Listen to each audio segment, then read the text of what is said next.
3000 feet, pilot support. Inside this air traffic control tower in Tallinn, Estonia, a pilot flying at the small airport of Tartu to the south radios in to say they've just lost access to GPS and have to descend in order to get it back. And how often do you have interference here, do you think? Every day.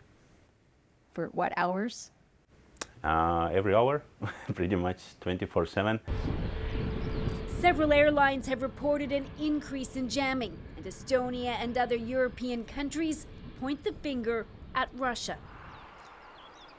Tartu lies just 45 kilometers from the Russian border, and the only commercial flights in and out of here were temporarily cancelled.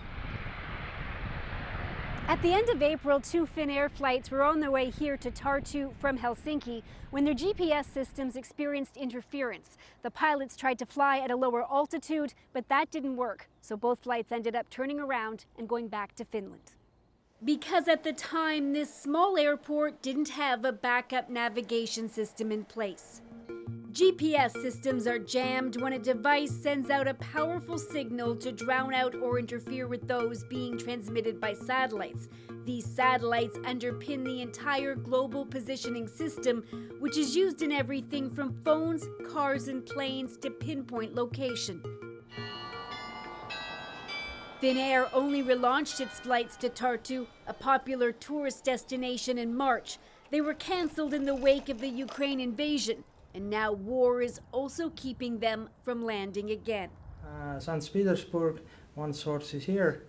This security expert shows us areas with a high rate of GPS jamming, the darkest regions not far from the Russian border. Russia is trying to avoid Ukrainian drones attacking their critical infrastructure, military facilities, and so on.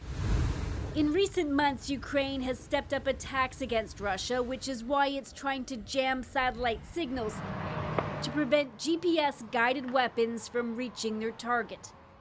GPS jamming is not just a problem near Russia. The map shows high rates of interference near Israel and Iran, and jamming isn't the only problem. Terrain ahead, pull up.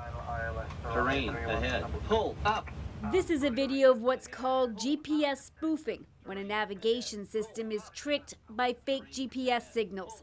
An alert is going off telling the crew they're close to the ground, when in reality the plane is 37,000 feet in the air above Saudi Arabia. Cases of GPS interference have risen so dramatically that in January the International Air Transport Association, along with the European Aviation Safety Agency, held a closed-door meeting with airlines and manufacturers, issuing a public statement that said interference with satellite-based services that provide information on the precise location of an aircraft can pose significant challenges to aviation safety. The group called to make sure that pilots know the risks and how to respond to them. They have other systems they use for navigation. And now, so does the airport in Tartu. They tested out a ground beacon, part of what's known as distance measuring equipment, to ensure that there was another navigation system in place to help planes land. Everybody was so used that GPS is there and can be used safely. Due to the fact of the jamming right now, they're already and they're getting higher level talks about the solutions. Finnair will resume its flights to Tartu next week because there's a backup navigation system when inevitably the plane's GPS systems go down again.